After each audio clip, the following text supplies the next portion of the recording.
Hey everybody, welcome back to Josh Lioce's video blog. This week we're talking about new homeowners and the 4 costly mistakes they make during that first year of ownership. Stay right here, I'll be right back.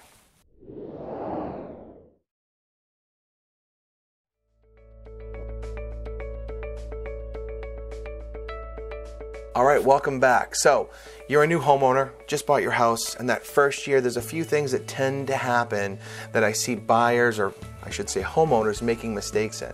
And here are the top 4 that I see, okay? Number 1, ignoring your home inspection report. Now, in the marketplace, some people aren't doing home inspections due to the chaos of negotiation, but if you're smart and you did one, or even if you do one after your purchase, you want to pay attention to that report.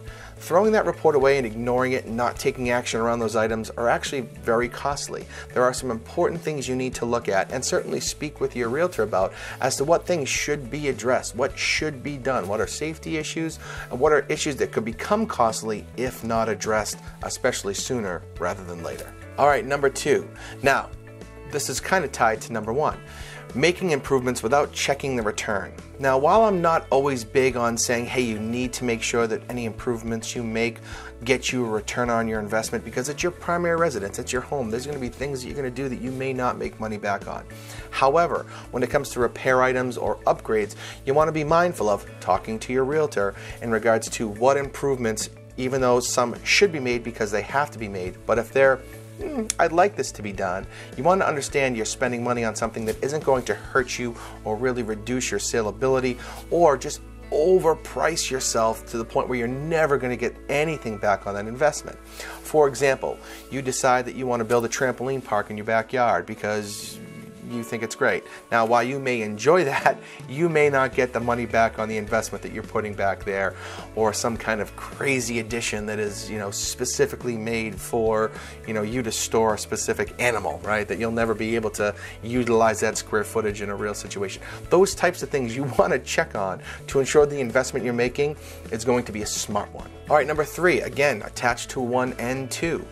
Going with the lowest bid. So as you're doing these improvements that should be done, as you're making upgrades that you want to be done, you're going to be getting quotes from contractors. Okay, the best thing to do is obviously get more than one, get multiple. The second best thing to do is get referrals from people who have utilized these people in the past, these people who are going to work on your home, service your appliances, service your systems in the home. You want to make sure it's reputable people that have a good reputation, who have a track record of success.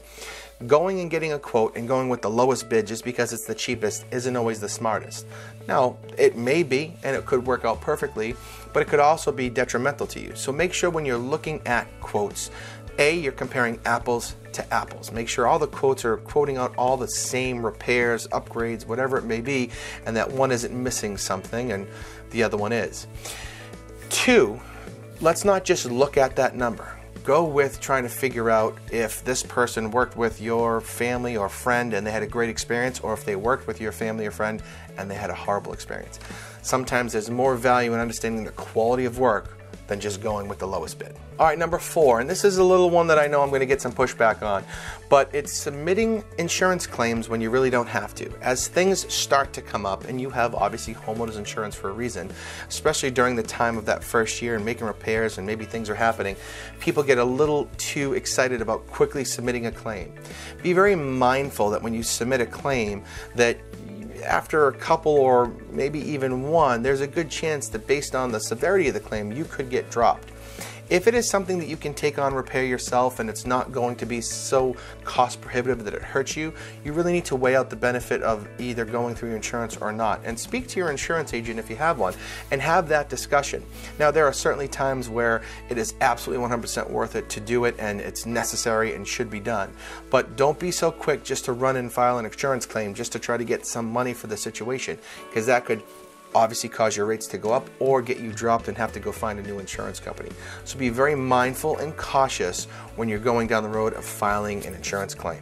Okay, so those are the 4 areas I see buyers making mistakes during their first year of home ownership. So be mindful of those things if you're a new homeowner and you're just getting started. If you have any questions on the stuff we just talked about, please feel free to reach out to me at any time. Ask any questions that you may have. I'm happy to help out. Otherwise, we'll see you next time on Josh Lioce's video blog. Thanks for watching.